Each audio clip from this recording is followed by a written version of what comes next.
10th, 2023. And y'all know what that means. It's time to get nerdy, y'all. Welcome to episode number 254 of Two Nerds in a Pod, the nerdiest video game podcast in the galaxy.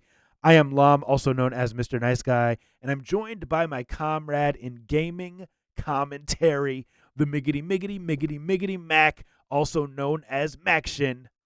Mac, how are you, buddy? Second episode of the new year. How you feeling?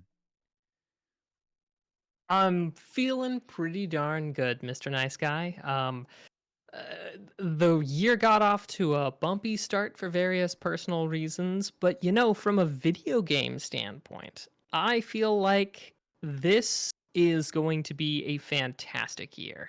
Yeah? What makes you say that? Is it just that last year was so good and we've got to improve on it, or is it that there's games you're looking forward to?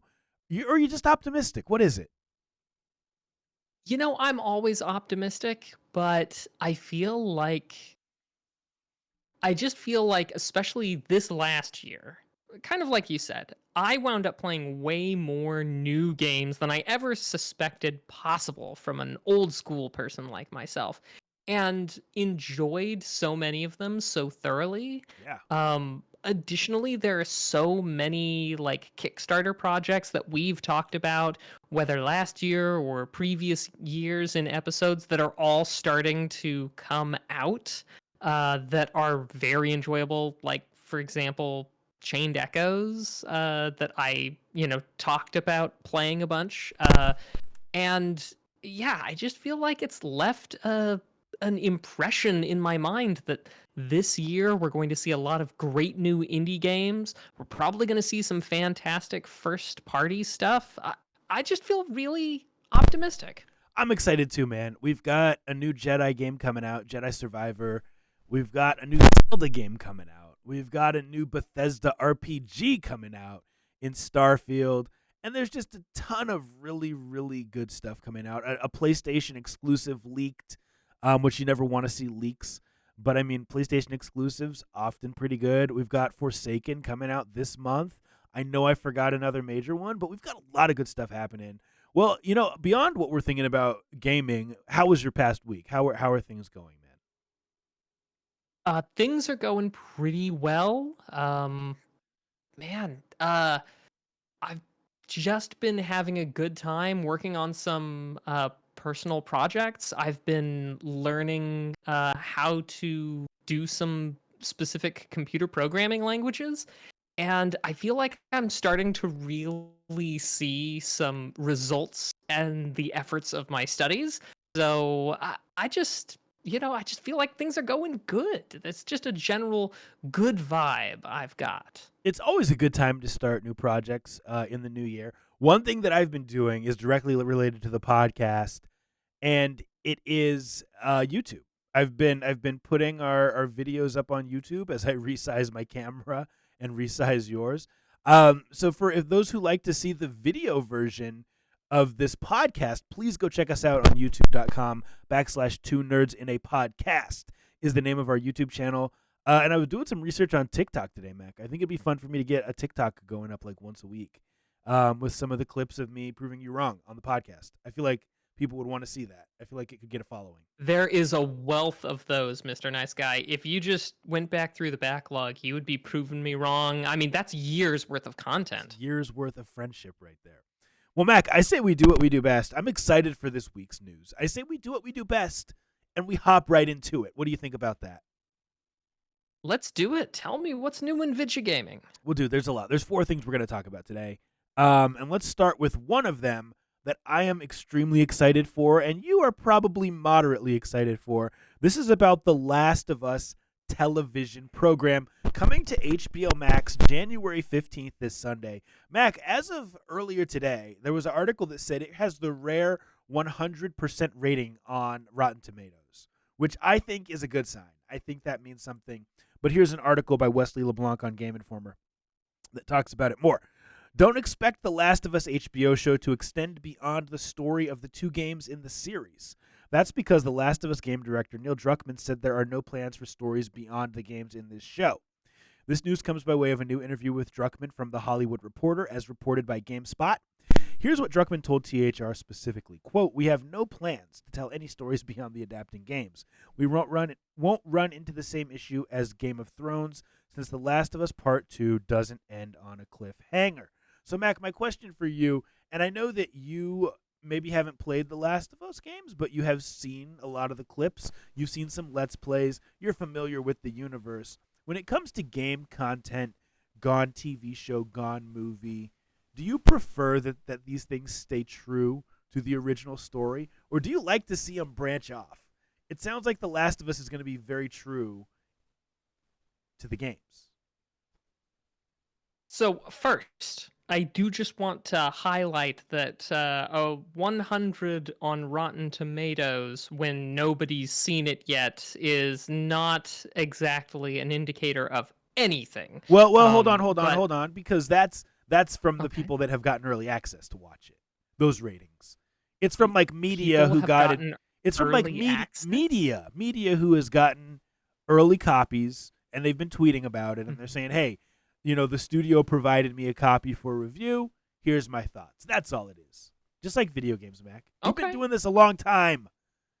People get review copies of stuff, Mac. Come on, just not us. Just not us yet. Uh, yeah, I suppose, but I didn't think that would. Well, all right, I'll suck that up. Congrats to all those lucky devils who got their hands on it in advance, and I mean, I guess that does say something. Um, but to your actual question Yeah, about yeah. whether or not I want it to go beyond the bounds of the game, one of the things that I think is worth noting is that this will not be the first video game adaptation, obviously. We've seen it before, it happens all the time, and often it stinks.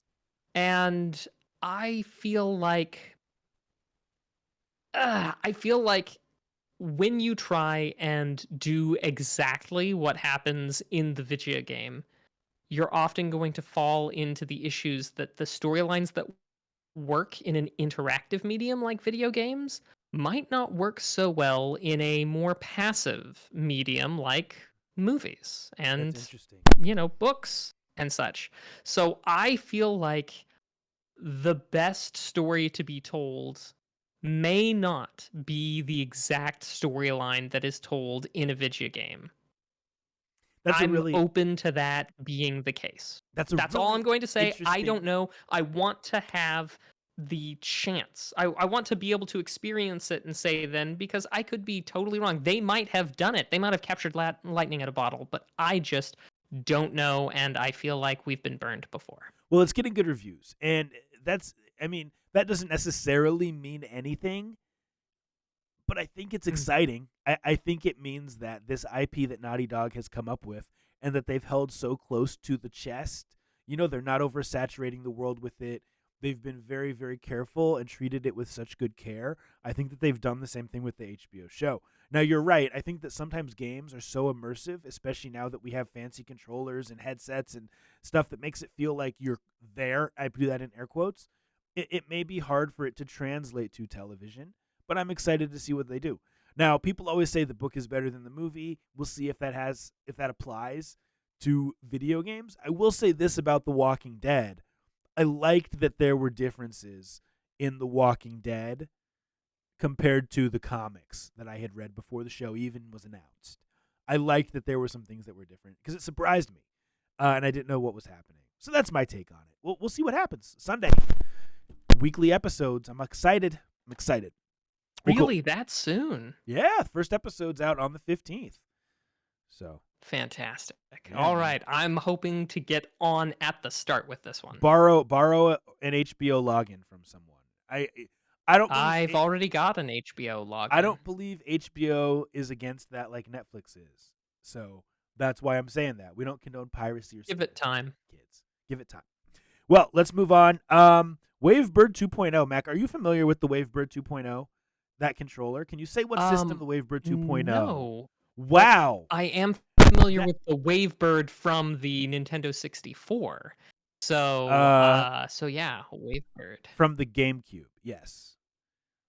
Oh, yes, sorry, did I say 64? Yeah, GameCube. that's okay. That's okay because we're going to talk about it But today. my This guess is that a Wavebird 2.0 is probably going to be Nintendo Switch. Good guess. Not quite. Let's dive in. I'm going to educate Mac today. He usually educates me. Here's what it says. This is on Kotaku.com by Ethan Gack. Like many others, the GameCube Wavebird was the first controller I ever seriously loved. Everything that came before it was fine, at best a novelty, at worst an oversized pain, but mostly just a means to an end. Now there's a new controller for the Nintendo Switch, so I guess technically you are right, that looks exactly like a spiritual successor to the 2002 peripheral and claims to have none of the stick drift issues the Joy-Cons have become notorious for. The Nixie Wizard combines the retro appearance of our long run NGC controller with a much more ergonomic design that works perfectly with any Nintendo Switch console, they recently tweeted.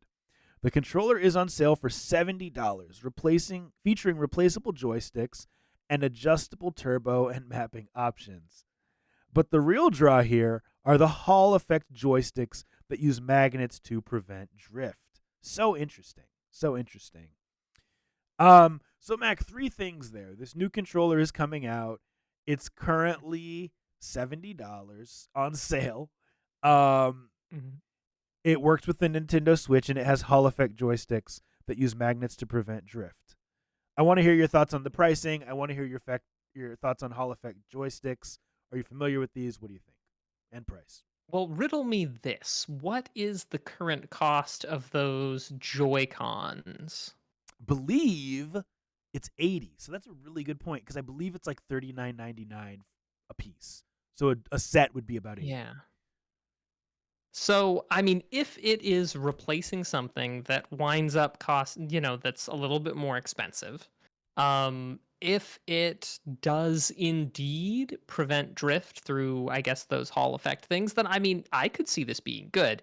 That being said, I feel like maybe it's not the Wave Bird, but I think it's the Mad Cats. Like, that's practically like a meme, a Mad Cats controller. You kept Yeah, one in the yeah. Mad Cat's were in, like your secondary controller. They're a third party company that made controllers for many systems, and some were better than others. Some were just straight up garbage. But I believe that Mad Catz has evolved, much like Hyundai or any of those other Mhm. brands that were once mocked. I think Mad Catz is now more legitimate. I don't own anything by them though. Yeah, actually I did own some stuff from them in the mid 20 teens, and it was pretty good stuff. Yeah, But yeah. I just know that there is a sort of you know derision toward the third party controllers. Um, and whether that is earned or not, justified or not, I think is very much depending upon the case.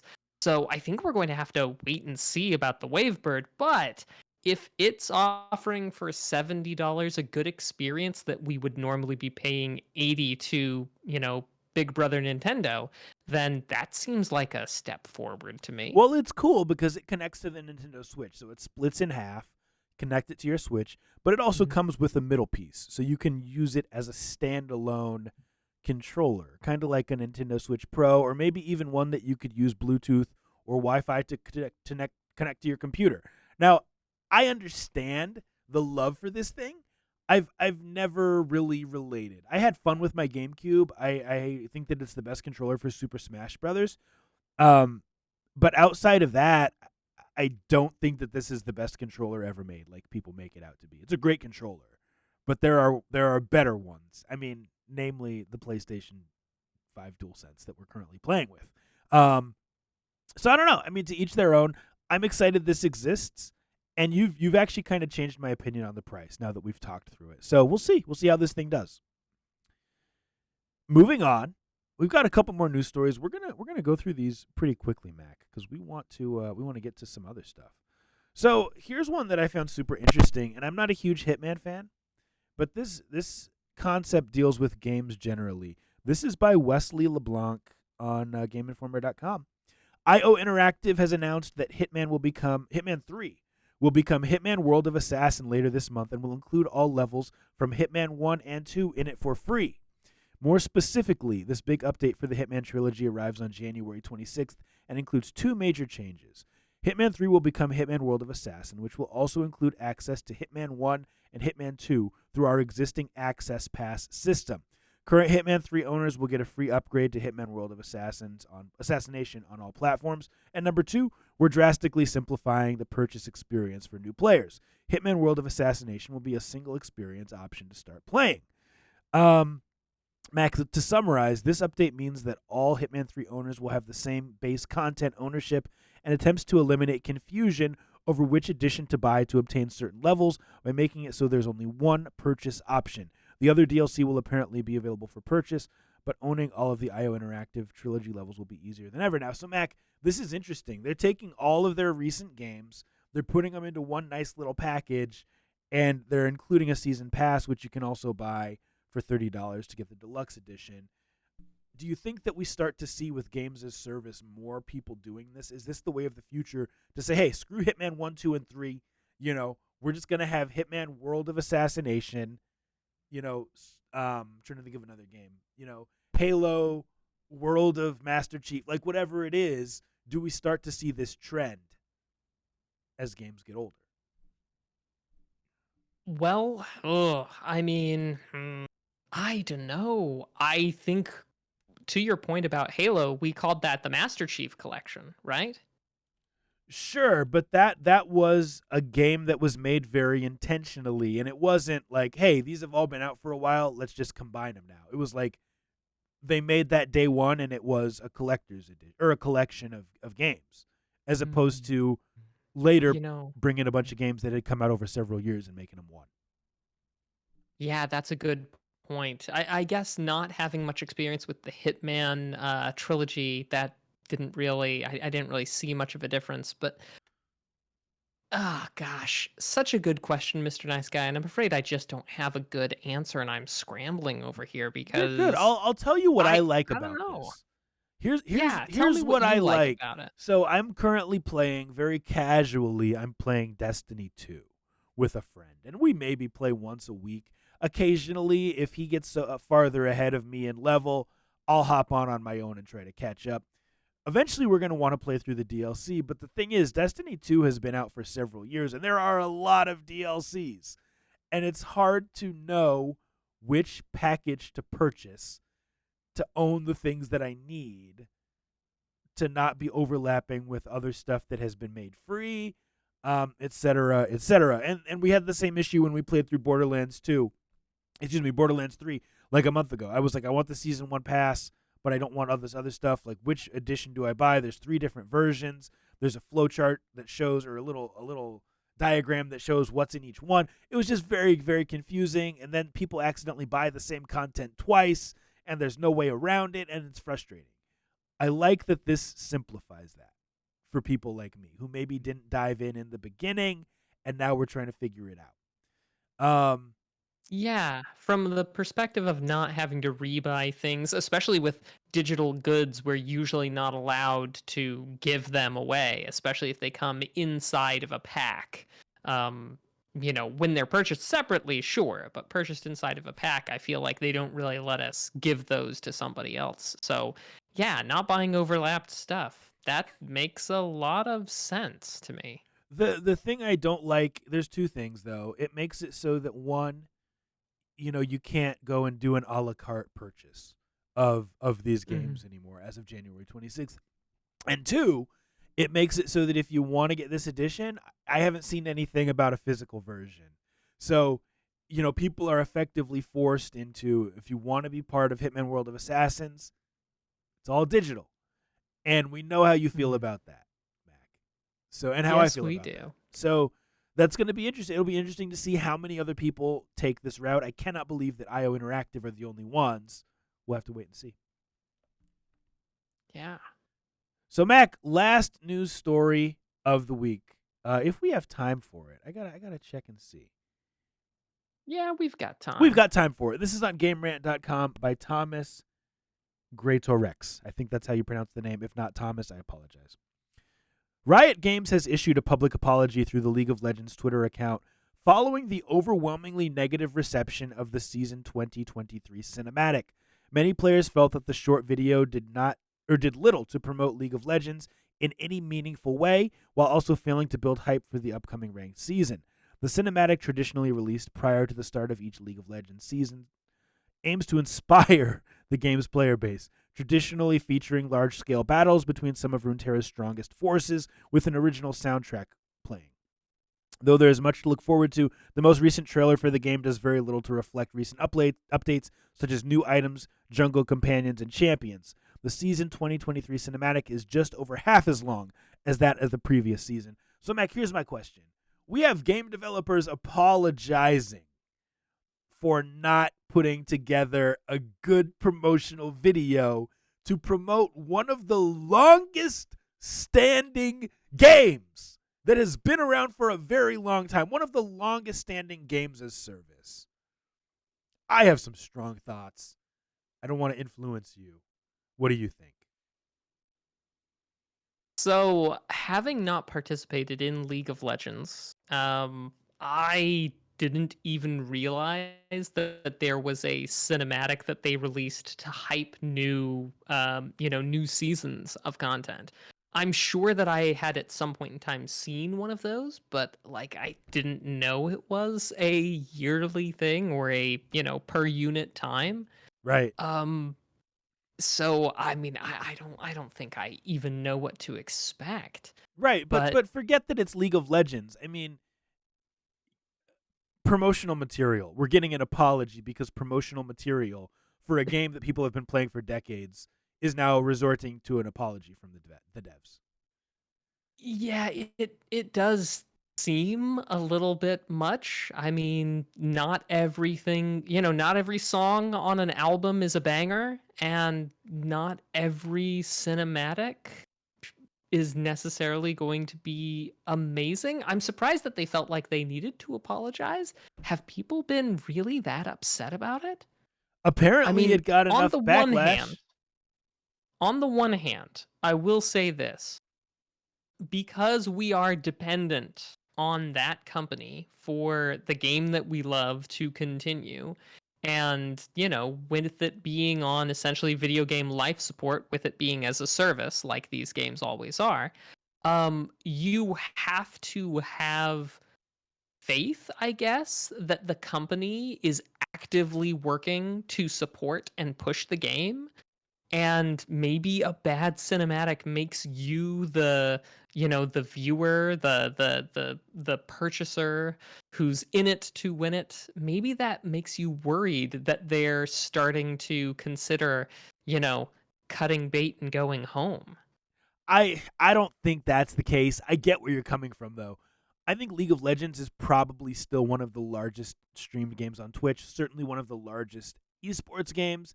And by the way, it's effectively free to play.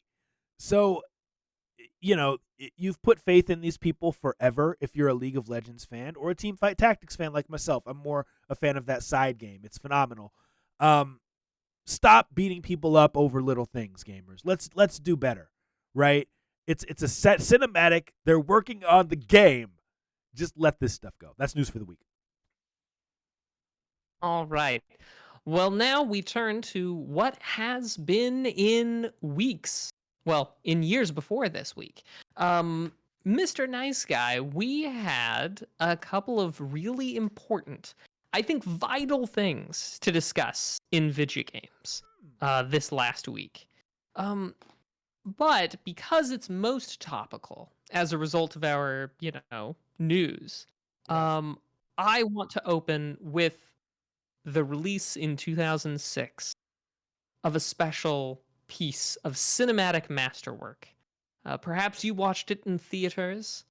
It would be the crowning achievement, the Blood Rain movie. Mr. Nice Guy, did you watch that one, Blood I Rain? I did not, but I'm excited to hear about it, Mac. This is all you. Oh, don't misunderstand. I did not watch it either. Um, the Blood Rain movie, based off of the Blood Rain video games. Um, well, I think there's a couple of different metrics that we can use to evaluate whether or not it was a good movie. Okay. We could start by saying that it was directed by Yul Boll. right? That's always the gold standard. No, Mr. Nice Who Guy. is that? Who is that? Oh, Mr. Nice Guy, I'm going to make it my job to make sure that you become acquainted with this. Yule Boll is a I believe German filmmaker, but every bad video game movie adaptation of the past, I don't know, of the early 2000s or so, like has his hands on it. The really bad ones Okay. are yeah, it's so I guess that doesn't mean well, all right, some of the other things, right? We talked about Rotten Tomatoes, 100% for Last of Us, right? Blood Rain, 4%. Wow. Wow. Which I contend makes it a singular movie because after all, anybody can get like 60%, 50%. How good do you have to be so universally despised to be among Rotten Tomatoes' lowest rated It's movies? terrible. Huh? Terrible, Huh? as Charles Barkley would say. It's sad. You could say something like 2.9 out of 10 on IMDb, but I think probably the best indicator here is that the Blood Rain movie cost $25 million to make. Care to hazard a guess at how much it brought in? I'm gonna guess 20 million. Three. Wow. $3 million. 25 to make, 3 million in ticket sales, uh, and I'm not 100% sure where they cut it off. I'm sure they probably made another couple $1,000 in DVDs. Sure. But yeah, so not a great movie. Thankfully, Wrecked Industries here with us says that it's a great movie. Ha ha ha ha ha ha. Which I don't see a /s or the tildes, so I'm going to assume that that was some kind of sarcasm there. But yeah, I think objectively, Blood Rain probably not a great movie. So let's move on to some actual great moments in Awesome. video game history.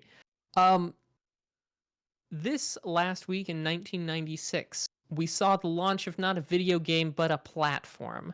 A platform that would make a huge difference in the lives of you and me. From Blizzard, that's right, we are talking about Battle.net. Yeah, boy. Uh, I I mean, what can you say about it? 1996, Battle.net allowed us to really experience, for many of us, allowed us to experience these games. I mean, Warcraft 2 is what I used Battle.net almost exclusively for later on. But peer-to-peer video gaming across the internet, people you knew, people maybe you didn't.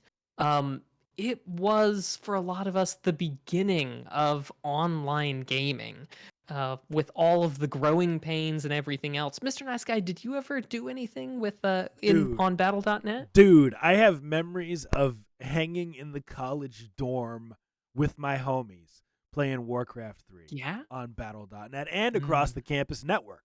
Just like literally, I remember we had all, we were freshmen in college. We had our laptops. Were they getting used for studying? No, they weren't, Mac. They were getting used for Warcraft 3, boy. And all that good stuff. So yeah, I have great memories of it. Man, that's yep, love it. And it all started 96. A couple more games, famously some real good point and click games in 93 and 95. That'd be Simon the Sorcerer and Simon the Sorcerer 2. Good ones worth playing, giving a shot if you haven't already. And then just to end on another high note, the best Castlevania game ever released in 98, Castlevania 64, of course. Oh yeah. Objectively the best. Nothing bad has ever been said, nor will ever be said about it. And yeah, I think we end on a high note of video game history with that little one right there. Yeah. Yeah, 100%. Welcome to everybody who's tuning in here live. Thank you so much for being here. Friendly reminder for the person in the chat who says, "Hey, I missed the Game of the Year episode last week." Well, guess what? We're uploading every episode to YouTube now. Oh, and by the way, the whole time we've been doing this podcast, every single episode goes up in audio format. So you can go and listen. Um, but just so y'all know, youtube.com/2nerds in a podcast if you're interested in checking out last week's episode with our beautiful faces attached. Mac, it's time for our topic of the week, and I'm very excited because we're going to talk about hardware, and I feel like this is something that represents a turning point in the games industry. It's something that, at least as far as I know, we haven't really experienced before in the age of the internet. This is on GameSpot.com by Darren Bonthis, and it's about the Meta Quest. And this is as of today, this was written.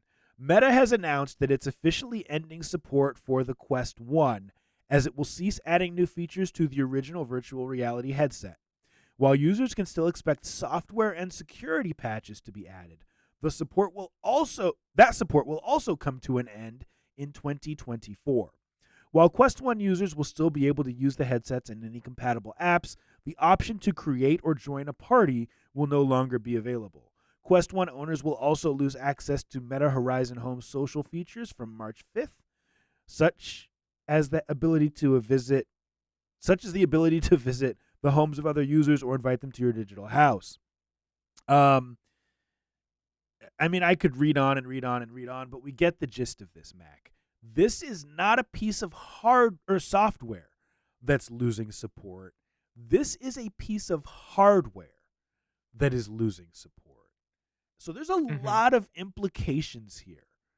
First of all, can you think of a time where we've seen this before in gaming history, where a piece of hardware, gaming hardware, has lost support and thus rendered useless all the purchases, the friendships, etc. that people have made?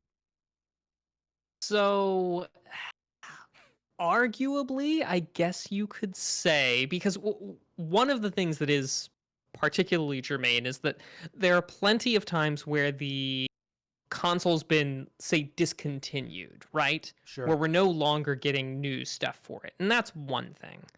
But with this, we are talking about functionality that is Exactly. necessarily going away. Yeah, and I mean, like you in your background right there, you've got a arcade machine with Yeah. Marvel versus Capcom.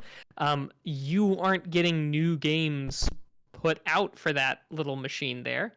Oh, hey, and you've got the PlayStation 2 version. Yeah. It's Nice. dope. Uh, but it's one of those things where it's like you're not getting new stuff going on there, but just because nobody wants to, you know, to hold that up doesn't mean that it stops working. So I mean, just to anybody, and I know you know that. I'm just kind of saying that in case there's anybody who isn't that familiar with how it used to work versus how it seems like it might work now. Right. I think the closest analog I can come up with in my head is probably the Xbox 360 and the online components there for 360, although that's not necessarily the case because you've got your backwards compatibility through the current Exactly. Right. Xbox stuff. Right. Right. I think Nintendo's 3DS and stuff. I think the 3DS stuff from Nintendo is probably the closest, even though that doesn't quite capture it because most of the games that you got for your 3DS are still playable on their own right. They It's a don't good need that point. kind of constant life support from Facebook. Oh, sorry, Meta. So yeah, I feel like this is. I think you're right to highlight this as being unusual and hopefully not soon to be usual. Let's Yeah. not let this Overton window shift. Well, it's interesting because you brought up some points I hadn't even thought about. I mean, the original Wii, and the 3DS, I believe both have lost access to the eShop at this point. Can confirm no eShop access on the Wii. Yep. So, I mean, that means that if you had a digital copy of a game, you could no longer go to the eShop and download it, is my understanding, which sucks, but it is different than a piece of hardware that's reliant on software updates. Like the Steam Deck, like the Valve Index. And I guess the Valve Index technically is connected to Steam, so it's kind of different. But point is, if I whip out my Nintendo, my NES or my SNES, I can play those at any given time, and I can stick the cartridge in and blow in it if it's dusty, and I can play those games. The functionality of the hardware has not been lost. To me, this is one of the first times where the functionality of the hardware, because it's so reliant on the internet and on software, is lost. And I don't think that it is right. We're not talking about a move to a new generation where, yeah, I get it. I bought a PlayStation 5 because, I want to play the games that can't be played on the PlayStation 4. That's not the same thing. Like, if Mm-hmm. they were just saying, hey, Quest 2 games aren't going to be played on the Quest 1, that's different than saying it's losing the ability to be played and enjoyed. I think it's wrong. That's my opinion. No, I agree with you as well. I mean, in a move that shocks no one, Max says, "You know what? The basic point of this whole video game stuff is, stuff being useful, stuff being able to be played." And and even though the Quest 1 sort of skirts this region between being, console and peripheral and such, because it's kind of both, right? These Quest headsets. They're both console and peripheral. Yeah, I would say that. Yeah. Yeah, it's real unfortunate that it's like this is. Uh, yeah, I'm no surprise I'm against it, and will continue to be with my dying breath. Mr. Nice Guy, what do we do about it, though? That's the thing. Like, that's the major question. I want to acknowledge the chat. Galvatron, he says, it's called forced obsolescence. And this is his opinion. Meta learned it from Apple, which made it very profitable. And the thing is, Mac, I don't know what we do about it. But I will say, I haven't heard about this from any virtual reality headset company other than Meta, right? And there are other options out there. There's HP, there's Valve, right? And in my opinion, Valve, great customer service, supports their stuff. Um, I can't even think of all the different headset companies right now, but there's others, and so you kind of got to vote with your dollar, friends. If Mm, Meta is going to, mhm. number one, require that you have a Facebook account, um, do X, Y, and Z, then maybe you purchase somewhere else. It's up to you. You got to do what you think is right. What do you think we do about it, Mac? So I think you're probably pretty close to it, but I mean, I agree. I think that's the right call. It's one of the few things that these people understand at the end of the day. But I do have this question. Um, Hang on, let me finish formulating it. You're good. While you're Um, formulating, how oh, go ahead. Go long? ahead. Oh, sorry, delay. Um, if how long do we remember this? Like in a Telltale game, Maction will remember this. How long do we remember what they've done to the quest when say they're offering the quest 3 or the new upgrade or anything like that? How long should we remember this? In my opinion, I think we should remember this forever, till they till they either walk it back entirely and acknowledge that, oh yeah, we totally didn't have to shut the quest down. We could have just sunsetted it and phased it out. But it could have been done in such a way that didn't necessitate this. um I know that's where I land, but Mr. Nice Guy, what would Meta have to do to essentially satisfactorily walk back this that we both agree is a bad call? It's tough because someone mentioned the concept of early adoption of hardware and that many gamers don't have self control. Here's the thing: we can't expect Meta to support this forever. I get that. I'm a realist. It's not a video But game. it came out it's less than 4 years old. Sure. So MetaQuest was released May 2019, so it's, okay.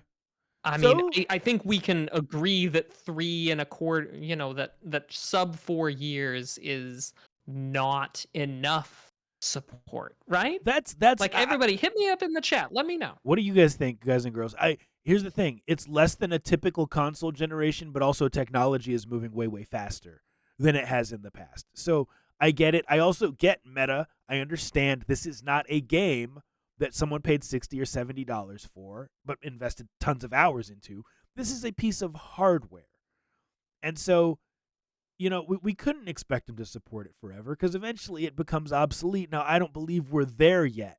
So, Mac, what could they do to make this right? The only thing I think is giving early adopters some type of benefit. I think about back to when Nintendo released the 3DS, the very, very first one. And then it got a price cut, maybe like 6 months to a year later. And they said, hey, if you're an early adopter, we're going to give you a bunch of games because we appreciate the fact that you took a risk on this and that now you're missing out on that price drop. And people who had purchased it got a bunch of downloadable games. You guys can Google this. Meta needs to give people a coupon, $100 or $150 off, maybe even 50% off the new version of the headset to reward them for the fact that they were early adopters. That's all they could do, in my Mm, opinion, to make it right. mm, mhm. Um, I know we're hopping back to an earlier bit, but there was one thing I did want to say with respect to like the whole what can we do about it. I think you're 100% right, buy from somebody else. But also we need to, as video gamers, join hands with the farmers of America and What? push for right to repair laws in every state that we can, in order to make it so that planned obsolescence, which I do agree with Galvatron, who brings up planned obsolescence and inability to upgrade and inability to repair things, is a big deal. It voids warranties, it makes it so that we can't make things. Because if it was really a question of the hardware going south, a solution would be to upgrade the hardware, to add in new components or swap out old stuff so that it could still keep up and deliver a satisfactory user experience. But at the end of the day, that's not something that is required, and it's definitely not something that is expected, and so it's not something that's done. But I feel like we would see less of this happening if it was a requirement for companies to not engage in planned obsolescence, providing components for upgrade, for repair, and such. Do it like how Valve is doing it, where you can get your hands on stuff to repair this. If things go wrong, if there's Joy-Con drift, let's get us some new Joy-Cons. If there's this, let's get us this, and things that are able to be repaired by us as gamers or by, shops or people with a bit more know-how. The point being is that having to throw something in the trash, hardware, because Meta doesn't want to deal with it anymore, is bad all around. There's no good there. I do want to acknowledge, because we have had some responses. Wrecked Industries is saying that if hardware makes it past 2 years of support, that he's honestly surprised. Such should not be. And No. Galvatron points out that Microsoft replaced the original Xbox with the 360 in 4 years. And that's good point. Good point. Yeah. Well, hey, for the sake of time, this is a dope conversation. We could talk about this all day. But we're an hour-long podcast. That's been our topic of the week. All right, well, now we turn to a crowdfunding project that's trying to get off the ground. We call this Kick or Kickstart. This is going to be a quick one, folks. So hop on this link that I've dropped in the chat. This is called Colorblind. Now, straight away, it acknowledges its deep influence from Portal. We're talking a first person puzzle game. somewhat more I don't know if you can get more minimalistic than the testing chambers in Portal. That was kind of its whole aesthetic, but it certainly has that kind of minimalist stuff going on. A lot more of this is impacted by colors and the usage of colors into the puzzles. um, it's a very reasonable price, asking for $4 for early access during the development, because this game is going to be free to play on launch. Developed in the Unity engine. This is one of those rare times where it's basically someone on Kickstarter who's asking for, essentially tip me a few coffees in order to help me fund this journey. Kind of a low risk, long reward type of thing. All that being said, though, it has no playable demo, obviously, because this is something that's being actively worked on. But it does look like a project with some heart, with some spirit. Mr. Nice Guy. I guess I'm immediately upset when I look at this because their goal is $150. I don't Uh want to huh. mock. I don't want to mock. I mean, you never know someone's financial situation. I would say if you need $150 to get your Kickstarter off the ground, go dig in the cushions of your couch and get some spare change. And once again, I'm not trying to be a jerk. We want all of these to succeed, even if we disagree. I actually think the videos look pretty cool. I think that $4 is a very reasonable ask. But don't put a Kickstarter on the internet for $150. I think that that's insulting to the platform and insulting to others. It is a little bit sad because we know that in any Kickstarter project, there is going to be some amount of money that Kickstarter takes as a result of, putting your project out there in the first place. And so while he has already met his goal, exceeded it from the looks, it's one of those where I mean, I like the look. I like what you have, and I agree with you. I don't think Kickstarter is necessarily the right place for this. I would say Kick instead of Kickstart. But I can't deny that there is a good look to this, and there's a certain sincerity I feel like in this that I really, really like. I don't know if I'm going to back this project or not. $4 is not a big ask, even for Brokes McGee over here. But nonetheless, it's one of those where uh, I I really want to see this when it's complete. I really want to see it get made because I feel like I'm going to love this game when it comes out. And I kind of wish that this had come a little bit farther down the line when I could actually try some of it out? Yeah, I guess, and once again, we're not trying. I am not trying to be insensitive here. I just don't understand asking for money and then not charging any money once the game comes out. Like that's confusing to me. Maybe you can help me understand, or maybe I'm just a jerk. I don't know. No, it's something that I see a lot more in the mobile games, and there is a whole subsection of Kickstarter that is just mobile games. A lot of them wind up being, free to play on launch, and you're funding development. Um, I think it's just a different sensibility coming from somewhere else. All that being said, though, you know, like Mr. Nice Guy said, misgivings aside, we do want success for all of the projects that we see on Kickstarter. Well, almost all. There's a couple of bad faith ones, but this doesn't seem like it. Yeah, no. Best of luck to him. Well, cool. We'll keep things Mm-hmm. moving.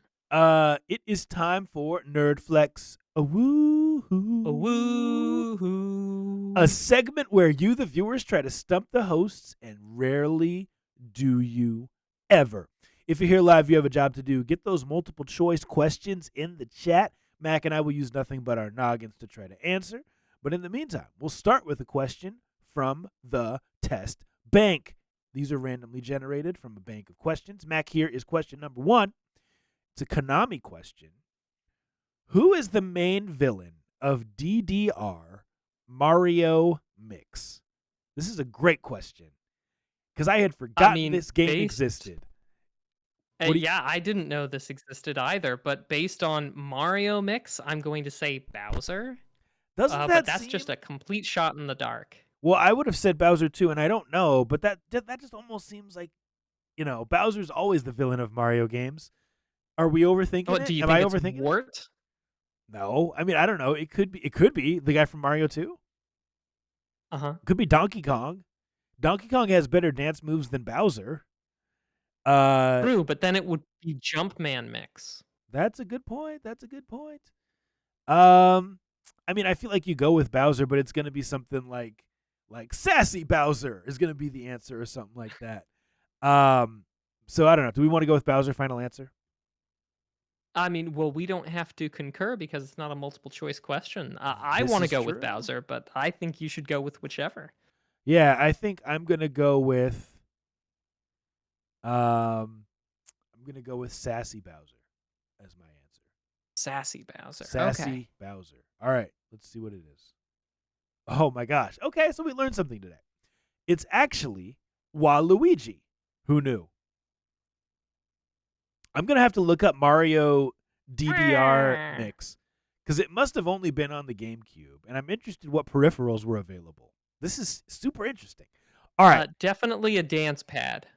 Well, right, but I just don't remember a dance pad being available for it. So anyway, let's move on to the next question. Trivia question number 2. This is a Zelda question. What is the name of the additional harder version of Ocarina of Time released for the GameCube? Isn't it Master Quest? No, I don't think so. I thought Master Quest was like a force. Oh, you might be right. For some reason, when I think Master Quest, I think Zelda Four Swords, but I could just be totally off. So much Zelda stuff going on in my head.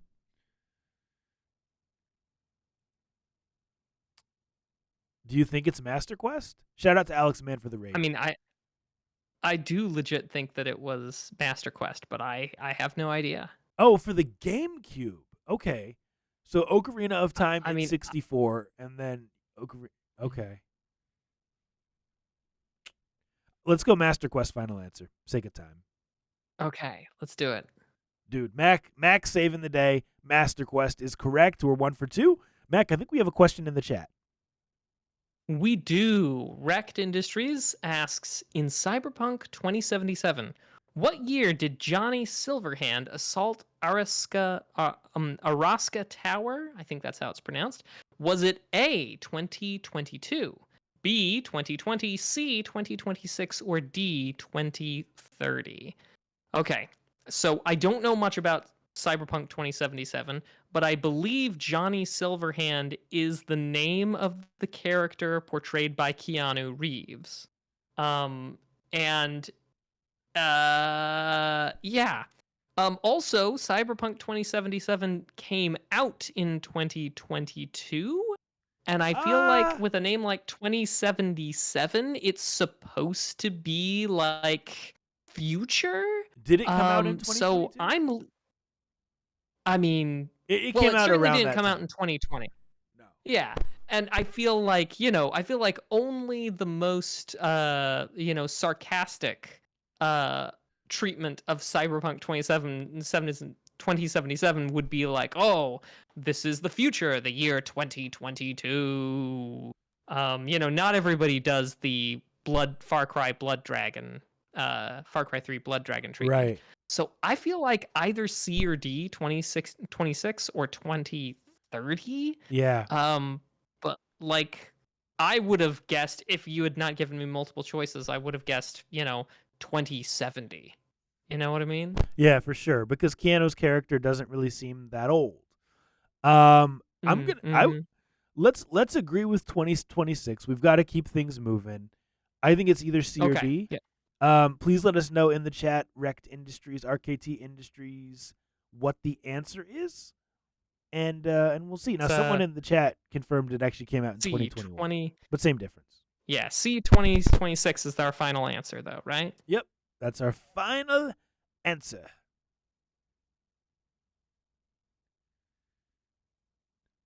Shout out to everyone tuning in late. One more reminder, please follow us. Please subscribe. If you have a YouTube account, please go subscribe on youtube.com/2nerdsinapodcast. Two Nerds in a Podcast. What? It was actually B 2020. Wow. So my guess is that literally every piece of my analysis was wrong. That Johnny Silverhand wasn't Keanu. I must have been wrong about literally everything, and that's okay. Thanks for the trivia question. We darn near got clean swept, but we didn't quite. Now, it is time for a little bit of legalese. Legalese. All right. While it isn't necessarily video game related, it is nerdy and it is important. We're talking about Dungeons and Dragons, Mr. Nice Guy. Ooh. There is some hubbub about a new OGL. They're calling it OGL 1.1. And well, I feel like there's some disingenuousness similar to the conversations that we see from big companies and surrounding fan games. Okay. I feel like there's a lot of overlap. So it's a big tangle of legalese. Let's see what we can figure out what we can with a quick reminder. Trademark covers names, logos, titles. Copyright covers creative expressions, and patents cover processes like utility patents, designs, and inventions. Okay. Something like D&D, it will not surprise you, Mr. Nice Guy, kind of includes everything in there. A little bit of component of everything. Yeah. And potentially, they could have, I don't know, maybe protections from all of those spheres. The possible, patent on some of its systems, which they don't have any design patents on any of their stuff, but that's neither here nor there. That probably won't be important later. A little bit of a callback. In episode 134, you and I, we talked about a Kickstarter project that was trying to compress Dungeons & Dragons into a mobile gamifying thing. And then later in legalese of that same episode, we talked about some of my misgivings about the concept of their open game license. Listen to that episode on legalese for more. All right. Now, back in 2000, Dungeons & Dragons was on its 3rd edition of D&D, and Wizards of the Coast published a system reference document. They called it an SRD because clever marketing, folks. That was a scaled-down version of the rules, very similar, Mr. Nice Guy, to how GURPS Lite is a scaled-down version of the whole rest of the GURPS system. And the OGL, the Open Game License, OGL, again, clever marketers, said that people could run with those rules, the SRD. In a strange two-edged sword kind of way, the OGL and the SRD is what allowed for a lot of creations, a lot of homebrew content, people even being able to sell their own homebrew things for use in Dungeons and Dragons. It also is what allowed for the creation of Pathfinder, one of the big competitors to D&D. That also gets a little bit more hairy, but when D&D made their 4th edition, they adopted a game system license that was more restrictive than that OGL, and I've heard it claimed, and I think fairly credibly, that the double whammy of the closed-off nature of what they would allow the community to do in 4th edition D&D, as well as how most people didn't like 4th edition D&D, is what created and pushed Pathfinder as one of the biggest competitors to D&D. So when 5e was released in 2014, they walked back to the open game license and the SRD approaches. So in 2021, Wizards announced that they were going to make one D&D that would come out in 2024 for the 50th anniversary of Dungeons & Dragons. We got some tastes of what this would look like in August of last year, and people have opinions on that, but we're not here for those kinds of opinions. But then came the rumors, Mr. Nice Guy, and the dreaded leaks of information. So in November, some people claimed that they knew what was going to come on. They knew that what was going, and people were like, you know what, this they're going to have to like there's going to be a no open game license for this new version of D&D, meaning no real method to take work and make it compatible without facing potential legal action from Wizards of the Coast. Because one of the real important things that the open game license allowed for was this sort of, hey, you can take stuff based off of the base game rules, this system, reference document, and you can make your homebrew stuff. You can even sell it, and we're not going to come down on you for that, right? So that gives people confidence to create, to sell, to have third party things. Anyway, this was just all speculation. And it kind of became a big deal at the time, especially because not just of a few people publishing adventures, but for people who, I don't know, have podcasts. Like, for example, Beholder's Eye podcast, an actual play 5th edition podcast, near and dear to my heart, friends of the show. Good friends of ours. Other people like Dungeons and Dragons, or sorry, Dungeons and Daddies, maybe even something like Critical Role, one of the most popular Dope podcasts. content. These all rely on the understanding that Wizards isn't going to come after them for using their 5e system for content creation. So last month, in response to the speculation, in response to all this, Wizards explained that the new OGL 1.1 said that, quote, outside of printed media and static electronic files, the OGL doesn't cover it. Other content types like videos, video games are only possible as fan content, and I'm, abbreviating a bit here, which carries a free only stipulation. That could be problematic Yeah. for some Yeah. people. Amazon right now is putting out a based on Dungeons and Dragons version of the first campaign of Critical Role. That could be if you want to sell content proposed under these new rules, you would need to either A, report annual sales of your content to Wizards, and then over a specified amount pay royalties, or you would need to engage Wizards of the Coast in a custom agreement to figure out what their split of this stuff is going to be, since you are basing it off of their system. So that's what we know so far. But you know what we don't have, Mr. Nice Guy? What's that, Mac? We don't actually have the OGL, the Open Game License 1.1. We don't know what this new stuff is going to be. So what's all this? This is speculation. And you know me, I like to have stuff in my hands Playable before demos. we talk about this stuff. Right, playable demos. Give me some documents.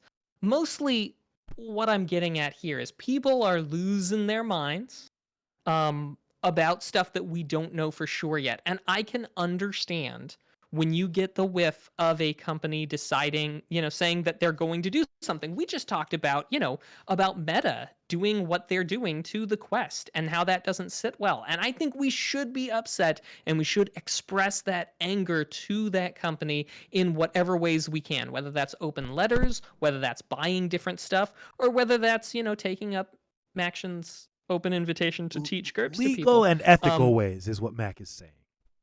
Yes, of course. And learning GURPS from Maction is all both legal and ethical. So what I'm getting at here is that I reiterate the stuff that we talked about in 134, right? It is pretty well established that you can't copyright game mechanics. You could patent it, but D&D doesn't have patent stuff. It's unclear if the open game license actually has the power to license you anything at all. But that's a hairy road we're not going to go down here. Let me say that there's not enough time to cover it all. But if the open game license 1.1 proves to be as bad as people are speculating, number one, and number two, it hits people's pocketbooks. Like, I don't know, people like maybe Critical Role, maybe others, who knows? Then it would be nice to have these sorts of assertions tested in court, because I feel like Wizards of the Coast might get laughed out of court for claiming that their open game license could prevent you from making content based off those game mechanics, seeing as how the 1976, very, the 1976 copyright laws specifically do call out that you can't copyright things like game mechanics. There's well established work, but I feel like the 1.0 stuff, it never rocked the boat enough for people to want to challenge it. You know, there was high risk, not enough reward. It wasn't onerous enough. But maybe this could be the change that makes them kind of cop to what the truth of it is and not just what they want to believe about it.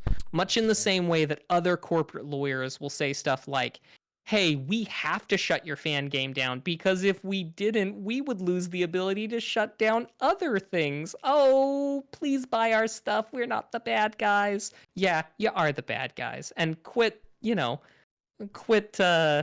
dumping water on our heads and telling us it's the rain. Oh, Anyway, sorry. I feel passionate about that. well, freaking said. Mac, them saying that people couldn't use 5e content would be like people saying, or Unreal saying you can't use Unreal Engine 4 to make games, right? It's like it's a system that's in place for that purpose to be enjoyed and to create new stuff. So, I agree with you. It's a yeah, no, I thank you, Mr. Nice Guy. I feel sometimes like I'm taking crazy pills, but you're always there.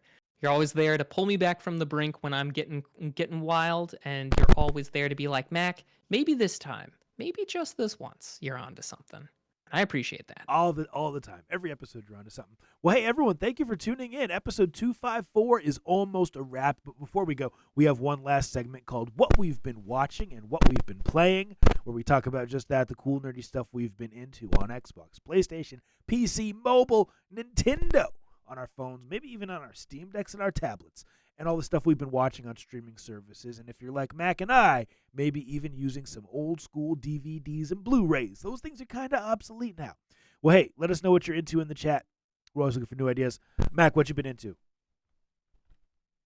I've been watching Doctor Who. We're getting through season 7 right now, the last season of Matt Smith, and we're coming into Capaldi, which is where we left off last time, but we're gonna make it through. Got to get to Jodie Whittaker, especially got to be ready for Nkuti Gatwa. So yeah, that's what I've been watching mostly. Also a little bit of this cooking show on YouTube called Jamie and Julia. Quite fun. Jamie is making all these Julia Child recipes, and it's fun to watch his journey. As for playing, I think the only thing I've been playing lately is I did put Hollow Knight on my Steam Deck, and I'm like, Okay. you know what? It's time for me to get those last few Hollow Knight achievements that I didn't get before. Nice. How are you enjoying Hollow Knight? Did you start a new file? I did start a new file. Wow. I felt like I couldn't really complete the game if I didn't have that muscle memory built back up. You know what I mean? And it's one of those things with a Metroidvania. Even though there's a map, like in your mind, you're kind of like, oh yeah, I've been here. You know what I mean? You kind of have a little bit of it Mm-hmm. memorized. So I get it. By the way, side note, Silk Song supposed to come out this year. Sequel to Hollow Knight. I am very excited. No wonder I'm so optimistic. Yeah, I know, right? I forgot to mention that one at the beginning of the show. Well, I've been watching, trying to finish up The Walking Dead. I know that there was already the series finale. I am working through the last season, and I'm really, really enjoying it. Great show. My cousin was in town and introduced us to a cooking show, Mac, called Is It Cake? And it's on Netflix. And Mac looks like he's disappointed in me. The premise is as ridiculous as it sounds. People bake cakes that are supposed to look like other things, and the contestants try to guess, is that cake or is that a hat? Is that cake or is it a taco? Is that cake or is it a wallet? Things like that. And it is a silly show, but we watched a few episodes, and it's a good time when you're sitting around doing nothing. As far as what I have been playing, Jedi Fallen Order, getting ready for Jedi Survivor. I think I mentioned a few weeks ago I finished God of War, phenomenal game. Oh, what else have I been playing? I can't even think right now. Tons of stuff on the Steam Deck. Working through Wario Land, the original, and also been playing my good game Alfred Chicken from my childhood. Mac, what are people into in the Right. chat? Well, Galvatron's been watching All Quiet on the Western Front, Tekken Bloodline, Witcher Blood Origin, The Invitation, and Old Enough Season 2. Uncle Ruckus has been watching King of the Hill, Your Mom's House podcast, College Football Championship, and also NFL football. Nice. And people As have for been. playing, Oh, go ahead. Galvatron comes in with. Oh, thanks. As for playing, Galvatron's been doing Gotham Knights and Callisto Protocol, both of which he says are disappointing. The Legend of Tyan Ding, Sonic Frontiers, Vampire Survivors, and High on Life. And Uncle Ruckus has been playing Battlefield Valheim and Warhammer Dark Tide. Nice. Well, ladies and gentlemen, boys and girls, thank you for tuning in to episode number 254 of Two Nerds in a Pod, the nerdiest video game podcast in the galaxy. We had a blast hanging out with y'all, and I'm about to. My voice is cracking, Mac. I need to take a drink of water. So, on that note, thank you for tuning in. Please go subscribe to the YouTube channel. It would mean so much. YouTube.com/Two Nerds in a Podcast. And we'll see y'all next week. Same bat place, same bat time, same bat rhymes. Keep it nerdy and be excellent to each other. Deuces. See ya. All right.